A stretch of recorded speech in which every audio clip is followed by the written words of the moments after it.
Radio सन्देश 89.8 megahertz, सबैभन्दा पृथक, सबैभन्दा बेस्ट।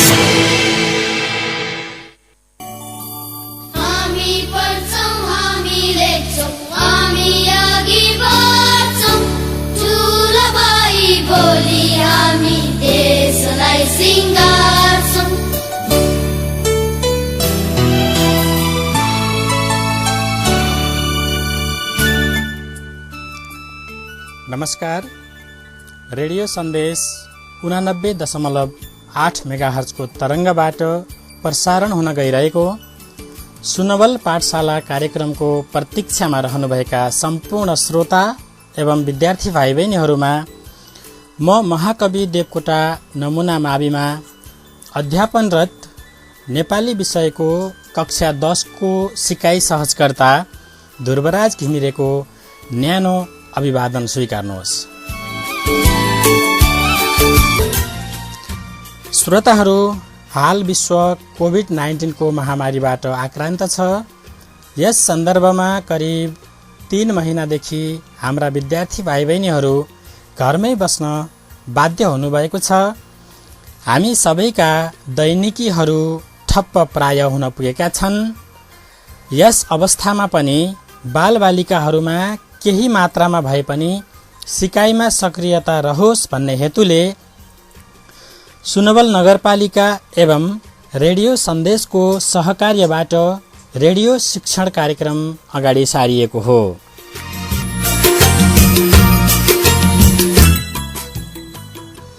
श्रोताहरू एवं विद्यार्थी भाइ बहिनीहरू, आजको यस बसाइमा अबको करिब 50 मिनट हामी कक्षा 10 मा अध्यापन गर्ने विद्यार्थीहरूलाई लक्षित गरेर कार्यक्रममा रहनेछौँ। तसर्थ सम्पूर्ण विद्यार्थी भाइ बहिनीहरू यदि यस रेडियोको तरङ्ग नजिकमा हुनुहुन्छ भने कक्षा 10 को नेपाली पाठ्यपुस्तक, त्यसैगरी कपी कलम जस्ता आवश्यक शैक्षिक सामग्रीका साथ कार्यक्रम अवधिभर सँगै रहेर यस विषयसँग सम्बन्धित पक्षतिर ध्यान दिनुहुन समेत म अनुरोध गर्दछु।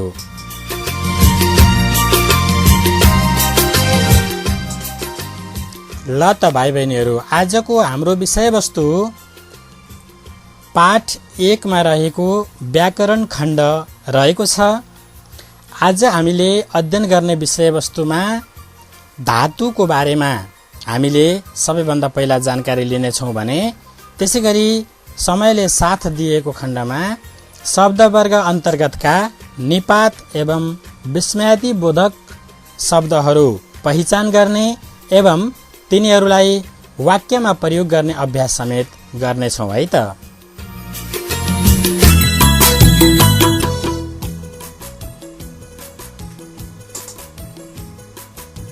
भाइ बहिनीहरू, आजको कक्षा हामीले व्याकरण खण्डको प्रश्न नम्बर 1 बाट गर्दैछौँ है त। सबैले आफ्नो पुस्तकको पाठ 1 को व्याकरण खण्डको प्रश्न नम्बर 1 मा ध्यान दिनुहोस् त। प्रश्न नम्बर 1 मा भनेको छ, उदाहरणमा दिए जस्तै गरी तलका शब्दबाट धातु छुट्याउनुहोस्। यहाँ केही उदाहरणहरू प्रस्तुत गरिएका छन्। ती उदाहरणहरूलाई हेरेर हामी सँगै त्यहाँ एउटा सानो बाकसमा केही शब्दहरू उपलब्ध गराएको छ। ती शब्दका धातुहरू छुट्याउने अभ्यास हामीले अबको समयमा गर्नेछौँ है त।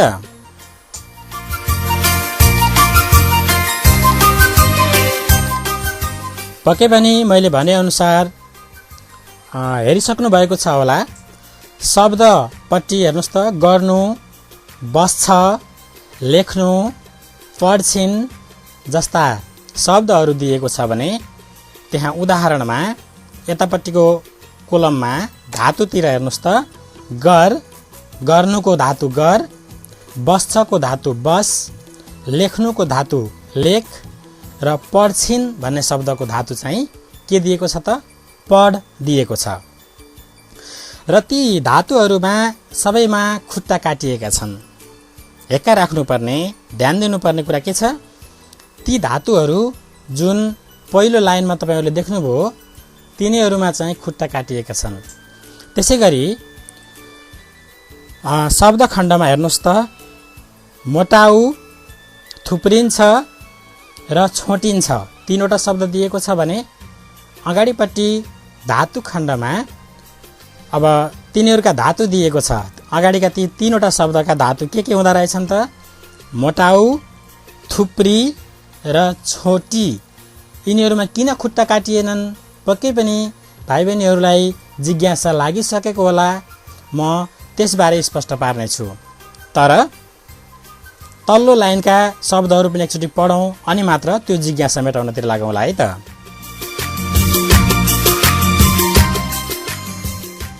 तेस्रो लाइनमा छन् फेरि तीनवटा शब्द गराउनु, लेखाउनु र पढाउँछ। ध्यान दिनुस् त यी शब्दहरूका धातु अगाडिपट्टि दिएको छ। धातुमा के दिएको छ त गराउनु भन्ने शब्दको धातु दिएको छ गराउ, लेखाउनु भन्ने शब्दको धातु दिएको छ लेखाउ र पढाउँछ भन्ने शब्दको धातुमा दिएको छ पढाउ। पक्कै पनि यहाँबाट हामी के कुरा स्पष्ट हुन सक्छौं भने धातु भन्ना साथ क्रियापदका मूल रूपहरू रहेछन् अथवा क्रियाको मूल रूपलाई धातु भनिन्छ।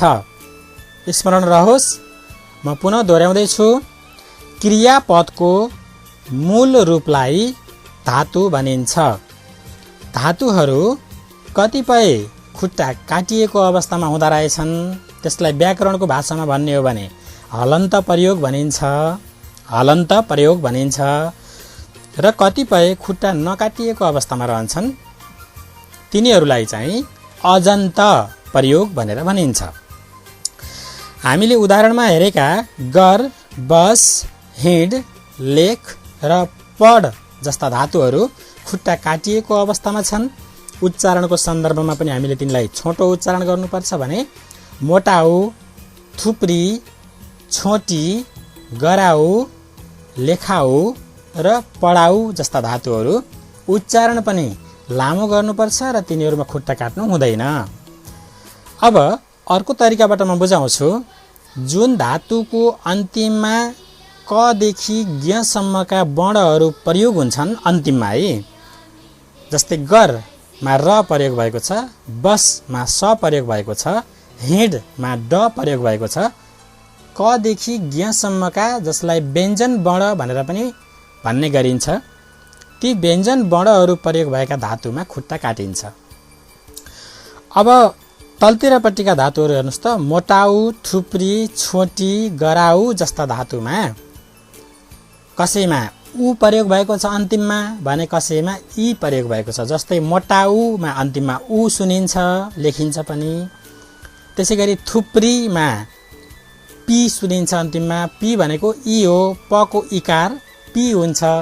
त्यसैगरी छोटीमा टको इकार इ प्रयोग भएको छ। तसर्थ स्वर वर्णहरू अथवा अ आ इ प्रयोग अन्तिममा भएका धातुहरूको खुट्टा काटिँदैन।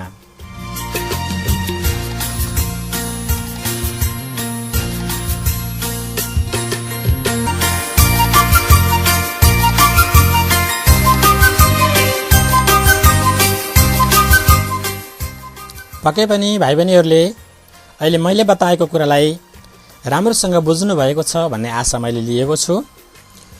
धातुको सामान्य चर्चा पछि अब हामीलाई प्रश्न नम्बर 1 को केही अभ्यास दिएको छ।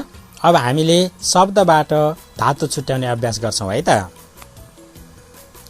शब्दहरू हेर्नुस् त पहिला छ हुनु। यसको धातु छुट्याइहाल्नुस् के हुन्छ होला? पक्कै पनि हु, मात्र हु। यसमा खुट्टा काटिने अवस्था रहेन। ह प्लस उ भएको हुनाले अघि मैले भने जस्तै स्वर वर्ण अ आ इ मध्येको वर्ण हको पछाडि जोडिन्छ। त्यसैगरी बटार्नु भन्ने शब्द छ क्रियापद बटार्नु। यसको धातु के होला? बटार। रमा गएर समाप्त हुन्छ, खुट्टा काट्नुपर्छ है। त्यस पछाडि अर्को शब्द छ झार छ। यसको धातु हुन्छ झार। झार मात्र र रमा खुट्टा काट्नु पर्यो। त्यसैगरी स्वीकार छ भन्ने शब्द छ अर्को। स्वीकार यसको धातु हुन्छ स्वीकार र त्यसलाई पनि खुट्टा काट्नुपर्ने हुन्छ। अर्को शब्द छ दियो, दिने काम क्रियापद हो दियो। यसको धातु हुन्छ केवल दी मात्र, ह्रस्व दी, खुट्टा काट्नु परेन किनकि इकार जोडिएको छ। त्यसैगरी बङ्ग्याउँछ, यसको धातु हुन्छ बाङ्गो, बाङ्गो। यसमा दुईवटा धातु हामीले पत्ता लगाउन सक्छौँ। अर्को हुन सक्छ बङ्ग्याउ धातुलाई पनि हामीले लिन सक्छौँ है त। त्यसैगरी बाङ्गिनु भन्ने अर्को शब्द छ, यसमा बाङ्गी भन्ने धातु हुन्छ। त्यसैगरी झर्छ, यसमा धातु खोजौँ, सजिलो छ, झर धातु, खुट्टा काट्नुपर्छ रमा। त्यसैगरी झस्क्याउँछ भन्ने शब्द छ, यसको धातु हुन्छ झस्क्याउ, स्वरबाट उ आएको हुनाले खुट्टा काटिँदैन।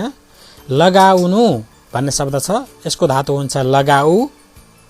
त्यसैगरी लाग्नु, यसको धातु हुन्छ लाग, खुट्टा काटिएको। सुहाउँछ, यसको धातु हुन्छ सुहाउ मात्र। त्यसैगरी सिकाउँछमा सिकाउ मात्र।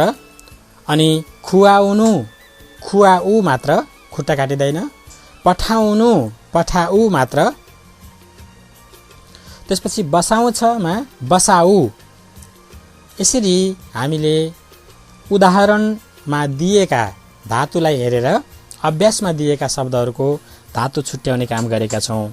पक्कै पनि विद्यार्थी भाइ बहिनीहरूले मैले भने बमोजिम ती धातुहरूलाई पहिचान गर्ने काम गर्नुभयो होला।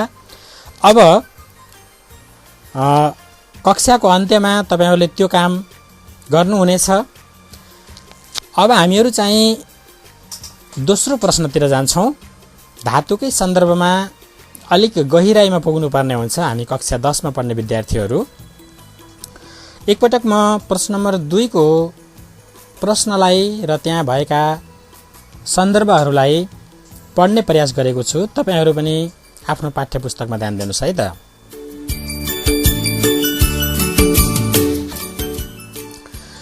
प्रश्न नम्बर 2 मा भनेको छ उदाहरणमा दिए जस्तै गरी तल दिएका शब्दबाट धातुका प्रकार छुट्याउनुहोस्। धातुका प्रकार छुट्याउनुहोस्। हामीले प्रश्न नम्बर 1 को अभ्यास गर्दाखेरि केवल धातु मात्र छुट्याएका थियौँ। अब प्रश्न नम्बर 2 र 3 तिर हामी पुग्दै गर्दा हामीले धातुका प्रकारहरू छुट्याउन सफल हुन्छौँ। एकछिन ध्यान दिनुस् त। धातुहरू क्रियाका मूल रूप हुन्, तर क्रियाका मूल रूप हुँदा हुँदै पनि तिनीहरूमा केही पृथकता मतलब केही फरकपन रहन्छ। त्यही आधारमा हामीले धातुलाई 3 प्रकारमा वर्गीकरण गर्न सक्छौँ। नम्बर 1 मूल धातु, 1 नम्बरमा मूल धातु। त्यसैगरी नम्बर 2 नाम धातु र नम्बर 3 प्रेरणार्थक धातु। अवश्य पनि भाइ बहिनीहरूलाई यी दोस्रो नम्बर र तेस्रो नम्बरमा भनेका कुराहरू नयाँ लाग्न सक्छन्। स्वाभाविकै हो।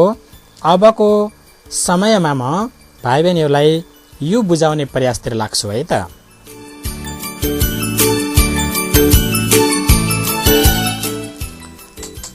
प्रश्न नम्बर 2 को व्याकरण खण्डमा हेर्नुहोस् त। त्यहाँ 3 वटा ठाडो कोलमहरू दिएको छ। पहिलो कोलममा शब्द खण्ड राखेको छ, बीचमा धातु र अन्तिममा प्रकार भनेर धातुका प्रकारहरूलाई दिएको छ। अवश्य पनि अघि मैले भनेको कुरामा यहाँनिर आउँदा तपाईहरूलाई स्पष्ट हुने मौका मिल्यो होला। त्यहाँ प्रकार भन्नेमा सामान्य धातु दिएको छ, त्योभन्दा तल नाम धातु दिएको छ र त्योभन्दा तल प्रेरणार्थक धातु दिएको छ। अब हामीहरूले यो प्रश्न नम्बर 2 का उदाहरणहरूलाई हेरेर यी 3 प्रकारका धातु छुट्याउने अभ्यास पनि गर्छौँ है त।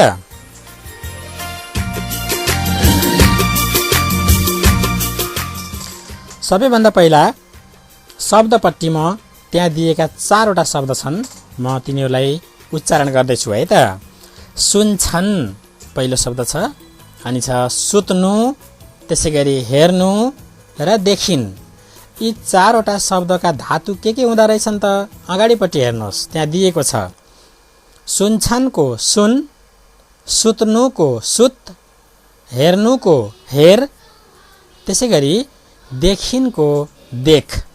यी धातुहरू कुन प्रकारमा पर्दा रहेछन् त? सामान्य धातुमा पर्दा रहेछन्। सामान्य धातुहरू भनेका केवल क्रियाका मूल रूप हुन्, यति बुझ्दा हुन्छ। अब बाँकी नाम धातु र प्रेरणार्थक धातुमा पुग्दा हामीले अरू थप कुरा बुझ्नेछौँ है त। अब चाहिँ शब्दपट्टि हेर्नुहोस् फेरि। कुम्ल्याउनु, त्यसै गरी चिसिन्छ र भित्रियो। एकदमै ध्यान दिनुहोस्। अब हामी नाम धातुलाई बुझ्न गइरहेका छौँ यी उदाहरणका माध्यमबाट। कुम्ल्याउनु, यसको अर्थ पक्कै पनि भाइ बहिनीहरूलाई थाहा छ। कुनै पनि चिज लाई एउटा अव्यवस्थित तरिकाबाट एकै ठाउँ जम्मा पार्नु, थुप्र्याउनु। चिसिन्छ भन्ने शब्द चिसो बन्नु। भित्रियो भन्ने शब्दको अर्थ भित्र प्रवेश गर्यो, कुनै घरमा प्रवेश गरेको अवस्थालाई चाहिँ यसले बुझाउँछ। अब ध्यान दिनुपर्ने कुरा यहाँभन्दा अगाडि धातुको खण्डमा हेर्नुहोस् त। कुम्ल्याउनु भन्ने शब्द कसरी बन्दो रहेछ? कुम्ल्याउनु भन्ने शब्द हो त्यो कसरी बन्दो रहेछ? कुम्लो भन्ने शब्दबाट बन्दो रहेछ। कुम्लो धातु होइन, स्मरण रहोस्। कुम्लो भन्ने शब्द हो, धातु होइन। तर कुम्लो भन्ने शब्द कुम्ल्याउबाट बन्छ। कुम्लो प्लस याउ प्रत्यय। फेरि ध्यान दिनुहोस्, कुम्लोमा जोडिएको छ याउ प्रत्यय। शब्दको पछाडि जोडिने सर्गलाई हामीले प्रत्यय भनेर बुझेका छौँ। पक्कै पनि अघिल्लो कक्षामा हामी पढिसकेका छौँ। त्यस पछाडि दोस्रो शब्द हेर्नुहोस्, चिसो प्लस ईबाट के बन्दो रहेछ? चिसी, चिसिनु। त्यसै गरी भित्र प्लस ईबाट भित्री, त्यसमा नु जोड्दा भित्रिनु हुन्छ। अब हामी के कुरामा स्पष्ट हुनुपर्छ भने नाम धातु भनेका के रहेछन् त? नाम शब्द, ध्यान दिनु होला, म नाम धातुलाई चिनाउन गइरहेको छु। नाम शब्द, विशेषण शब्द र अव्यय शब्दका पछाडि ई अथवा याउ प्रत्यय जोडिएपछि बन्ने धातुलाई नाम धातु भनिन्छ। पुनः एकपटक ध्यान दिनुहोला। नाम, विशेषण र अव्यय शब्दका पछाडि ई अथवा याउ जुन प्रत्यय पनि जोडिन पाउँछ, ई अथवा याउ प्रत्यय जोडिएपछि बन्ने शब्द होइन, त्यसपछि बन्ने धातुलाई नाम धातु भनिन्छ। एकदमै फरक सन्दर्भ बुझिरहेका छौँ यहाँनिर हामीहरूले। अहिलेसम्म हामीले बुझ्दै आएको धातु के थियो त भने क्रियाको मूल रूप थियो। तर नाम धातु भनेका के रहेछन् त?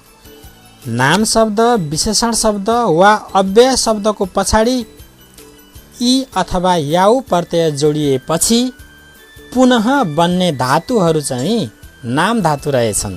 अवश्य पनि भाइ बहिनीहरू यस विषयमा स्पष्ट हुनुभयो होला, मैले आशा राख्दछु।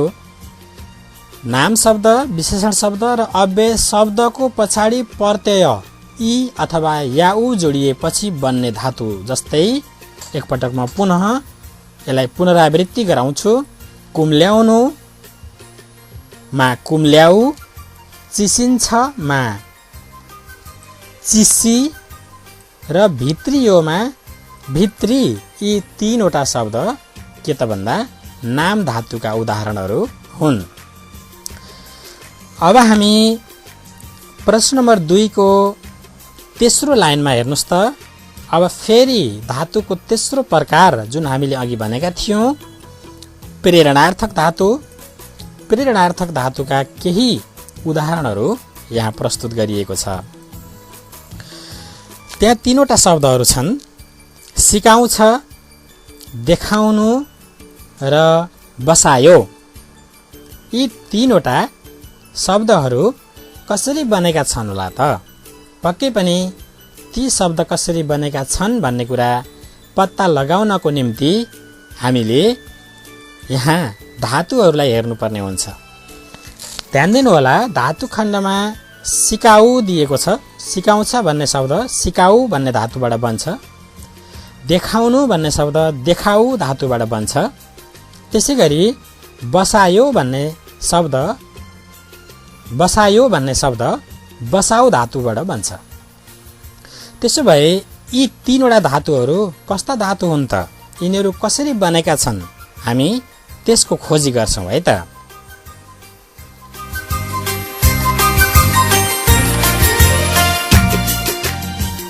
पक्कै पनि भाइ बहिनीहरूले अनुमान लगाइसक्नु भएको छ भन्ने आशा मैले लिएको छु। सिकाउँछ भन्ने शब्द सिक धातुमा आउ प्रत्यय जोडिएपछि बन्छ। ध्यान दिनुहोला, सामान्य धातुको जुन हामीले पहिलो नम्बरमा चर्चा गरेका थियौं नि, त्यस्तै सिकाऊ भन्ने जुन धातु छ त्यो सिक धातुबाट बन्छ।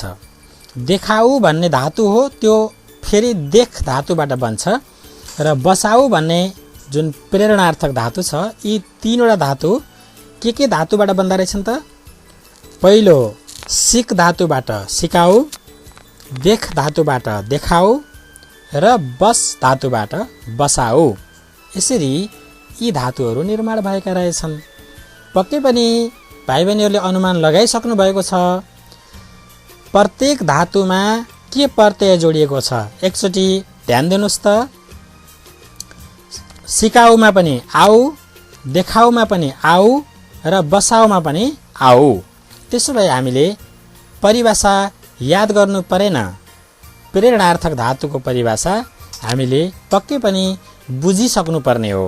एकपटक म पुनरावृत्तिको निम्ति भन्दैछु, कस्ता धातु हुन् त प्रेरणार्थक धातु भनेका? सामान्य धातुमा जस्तै सिक, देख र बस, यी तीनटै सामान्य धातुका उदाहरण हुन्। सामान्य धातुमा फेरि आउ प्रत्यय जोडिएपछि, सामान्य धातुमा आउ प्रत्यय जोडिएपछि बन्ने धातुलाई प्रेरणार्थक धातु भनिन्छ। पुनः म एकपटक यसलाई दोहोर्याउँछु।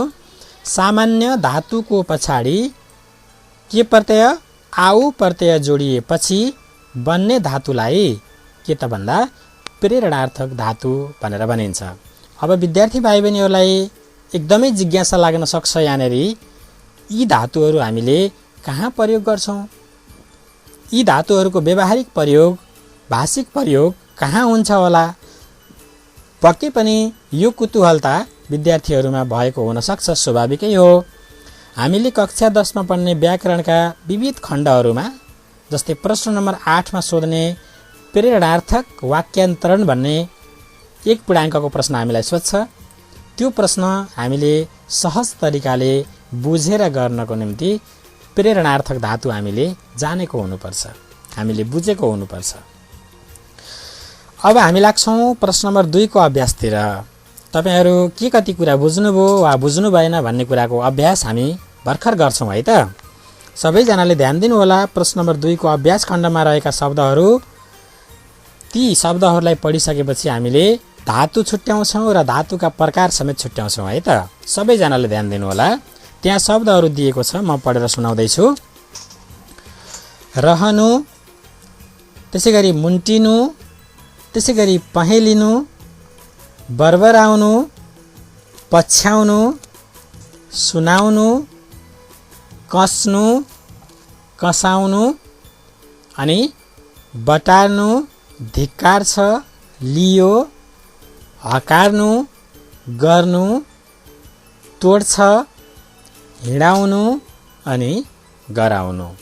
एकपटक सबैजनाले यी धातुहरू कुन कुन प्रकार अन्तर्गत पर्छन् केही समय ध्यान दिएर हेर्नुहोस् त।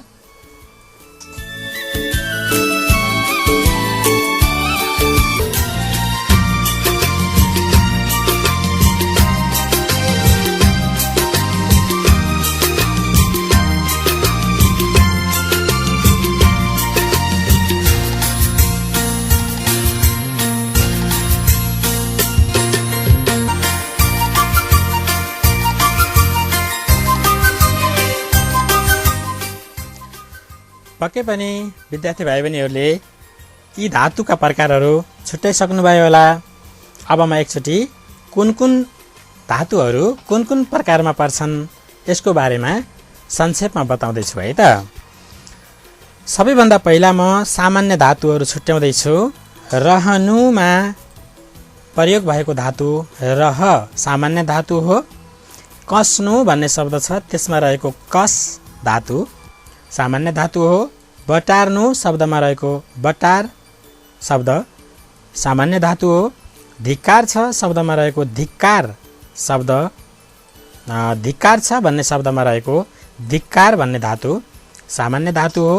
त्यसै गरी लियो भन्ने शब्दमा रहेको ली धातु, हकार भन्ने शब्दमा रहेको हकार्नु भन्ने शब्दमा रहेको हकार धातु, गर्नु भन्ने शब्दमा रहेको गर धातु, तोड्छ भन्ने शब्दमा रहेको तोड धातु, यी धातुहरू सामान्य धातुका उदाहरणहरू हुन्।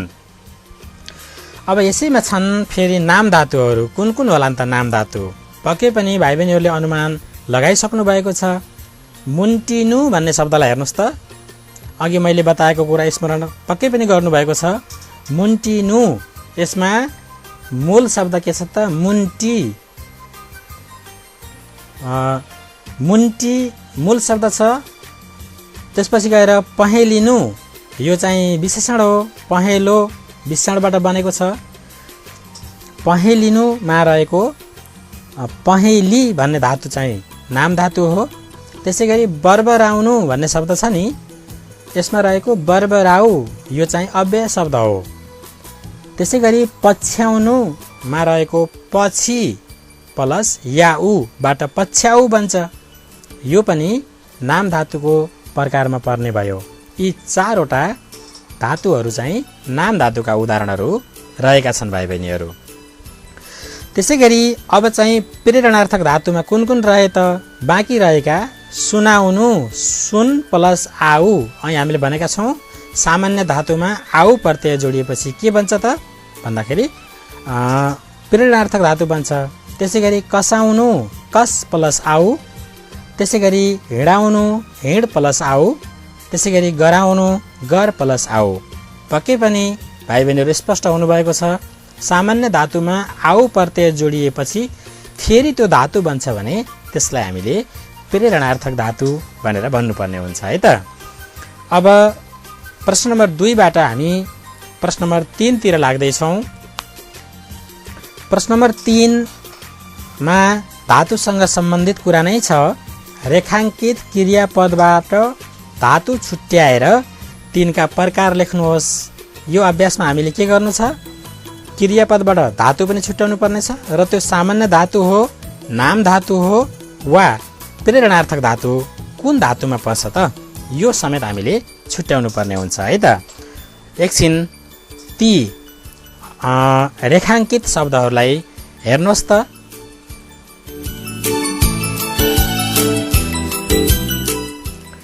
पक्कै पनि रेखाङ्कित शब्दहरू हेरिसक्नु भएको छ भाइ बहिनीहरूले।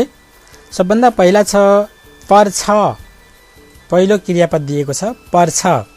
यसको धातु के होला त? अवश्य पनि यसको धातु हो पर, पर मात्र र रको खुट्टा काटिन्छ। यो कुन प्रकारमा पर्यो त? सामान्य धातुमा पर्यो। त्यस पछाडि अर्को छ आयो। आयो भन्ने क्रियापदको धातु के हो त? आ मात्र, आ, यसको खुट्टा काटिँदैन, यो पनि सामान्य धातुमा पर्छ है। त्यसै गरी ढलेर भन्ने शब्द छ,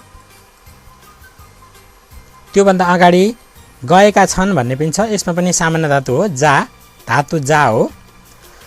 त्यसपछि आयोको मैले भर्खर बताइहालेँ। अब अर्को छ ढलेर, यसमा पनि सामान्य धातुको प्रयोग भएको छ। अवश्य पनि भाइ बहिनीहरूले यसलाई पत्ता लगाउन सक्नुहुन्छ। यसमा प्रयोग भएको धातु छ ढल। त्यसै गरी रित्तियो भन्ने शब्दलाई हेर्नुहोस् त। रित्तियोमा रित्ति, रित्ति प्लस नु, रित्तो त विशेषण शब्द हो। त्यस कारणले नाम विशेषण वा अव्ययमा ई अथवा याउ जोडिन्छ भने त्यो नाम धातुमा पर्छ। यसलाई चाहिँ हामीले नाम धातुमा राख्न सक्ने भयौँ। अनि अर्को शब्द छ मारिए।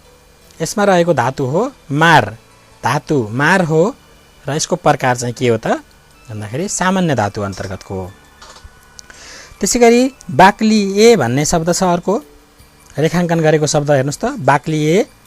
यसमा बाक्लिनु, बाक्लोबाट बन्छ, बाक्लो त विशेषण शब्द हो, त्यसैले यसमा रहेको धातु बाक्ली, धातुमा चाहिँ बाक्ली लेख्नु पर्यो, खुट्टा काट्नु भएन।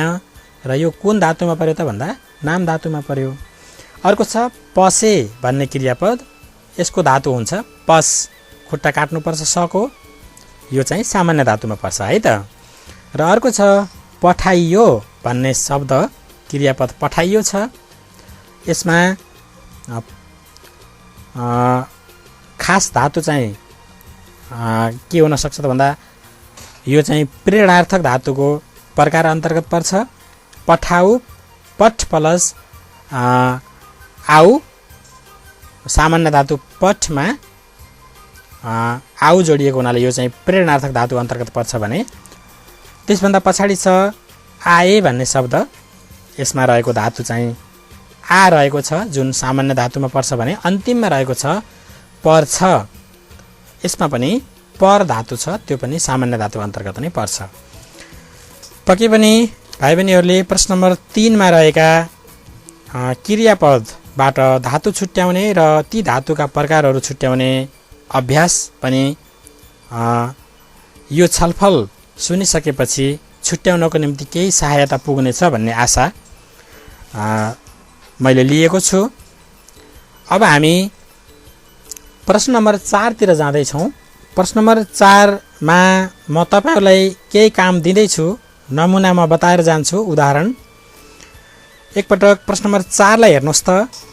तलको अनुच्छेदमा प्रयोग भएका निपात शब्दहरू पहिचान गरी तिनलाई वाक्यमा प्रयोग गर्नुहोस्। यस्तो किसिमको अभ्यास हामीले कक्षा 9 मा पनि गरिसकेको हुनाले म थोरै कुराहरू बताएर अगाडि बढ्ने प्रयास गर्छु है त।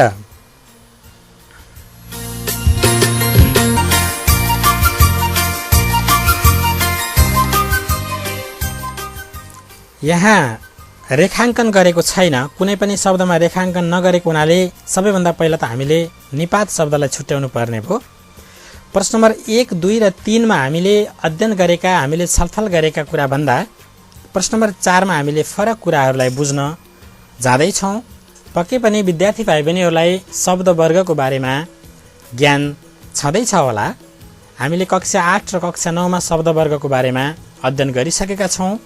शब्दवर्ग 2 प्रकारका छन्, विकारी शब्दवर्ग र अविकारी शब्दवर्ग। अविकारी शब्दवर्ग अन्तर्गत 5 वटा प्रकार पर्दछन् भने विकारी शब्दवर्ग अन्तर्गत 4 प्रकारका शब्दहरू रहन्छन्। अवश्य पनि यो विषयमा भाइ बहिनीहरू स्पष्ट हुनुहुन्छ होला। विकारी शब्दवर्ग अन्तर्गत नामपद, सर्वनाम, विशेषण र क्रिया, यी 4 प्रकारका शब्दहरू रहन्छन् भने अविकारी शब्द अन्तर्गत नामयोगी, क्रियायोगी, संयोजक, विस्मयादिबोधक र अन्तिममा निपात, यी 5 प्रकारका शब्दहरू अविकारी शब्द अन्तर्गत पर्दछन्। त्यसो भए प्रश्न नम्बर 4 मा हामीलाई कस्तो अभ्यास गर्न दिएको रहेछ त? एकपटक पुनः प्रश्न नम्बर 4 मा ध्यान दिनुहोस् त।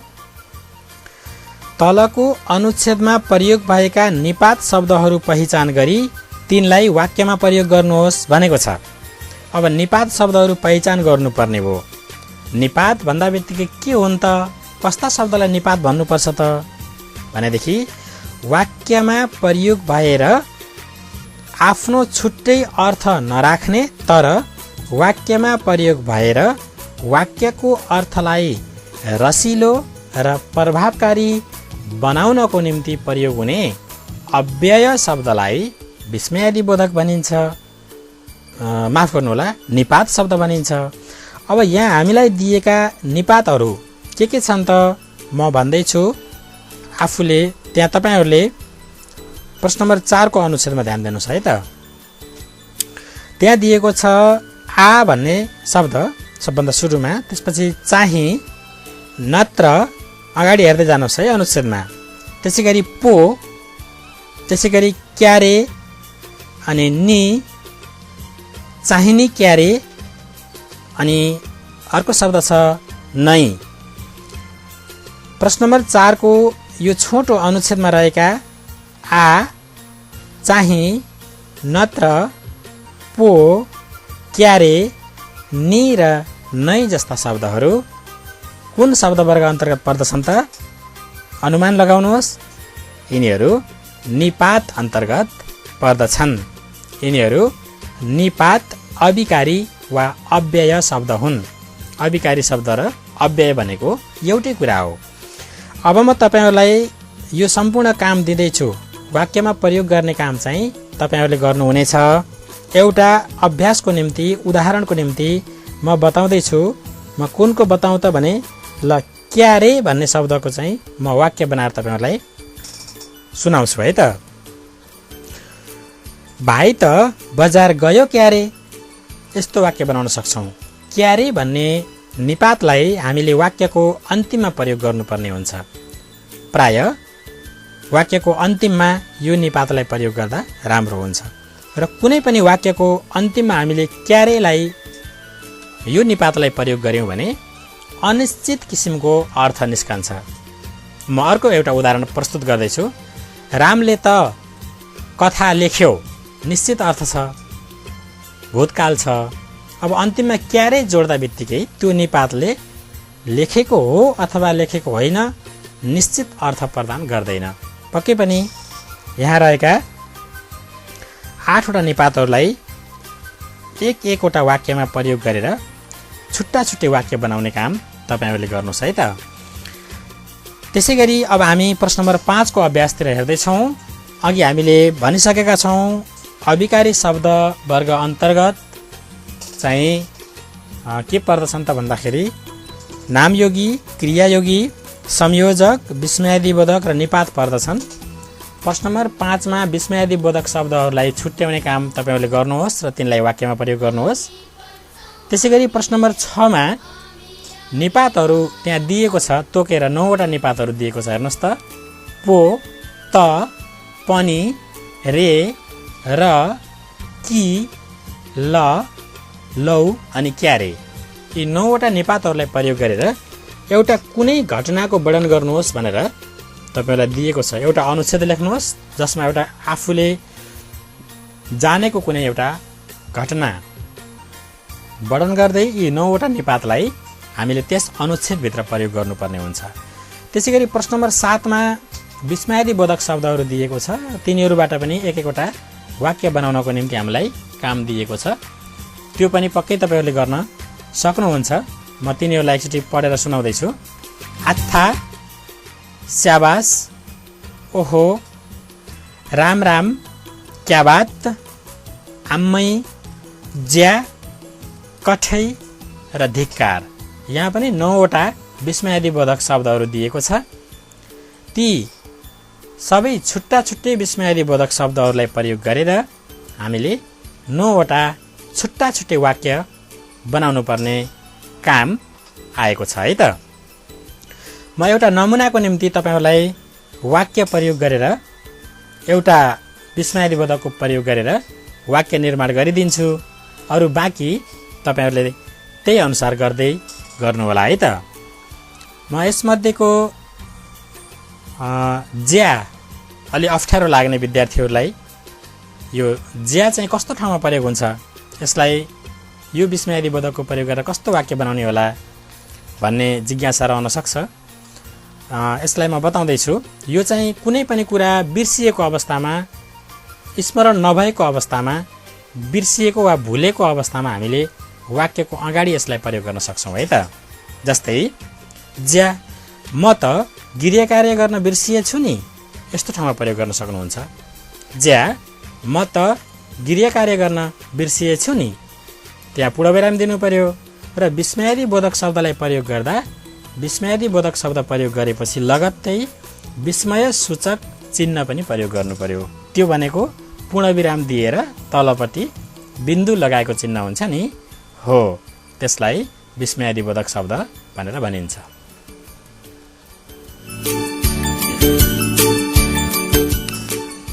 अब हामी कार्यक्रमको करिब करिब अन्त्यतिर आइपुगेका छौँ। म भाइ बहिनीहरूलाई गृह कार्यको रूपमा सँगसँगै दिँदै आएको छु, त्यसकारणले फेरि पुनरावृत्ति गर्नु नपर्ला। प्रश्न नम्बर 1, प्रश्न नम्बर 2, प्रश्न नम्बर 3, प्रश्न नम्बर 4, 5, 6 र 7 यी प्रश्नहरूलाई हामीले यहाँ छलफल गरेका कुराहरूलाई आधार बनाएर पक्कै पनि एउटा व्यवस्थित किसिमको नोट कपी सबैले तयार गर्नुहुनेछ भन्ने अपेक्षा मैले लिएको छु।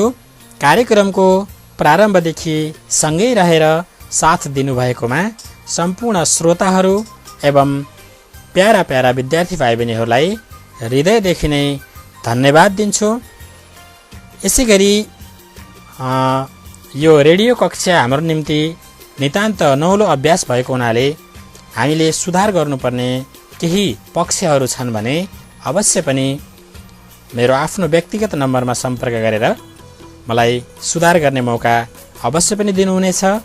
म आफ्नो नम्बर टिपाउन गइरहेको छु र कुनै पनि कुरा अस्पष्ट भएको छ, सोध्न मन लागेको छ भने पनि यो नम्बरमा सम्पर्क गरेर मसँग सहयोग लिन सक्नुहुनेछ है त। नम्बर टिप्नुहोस् त 9857 57 327। फेरि एकपटक भन्छु 9857 57 327।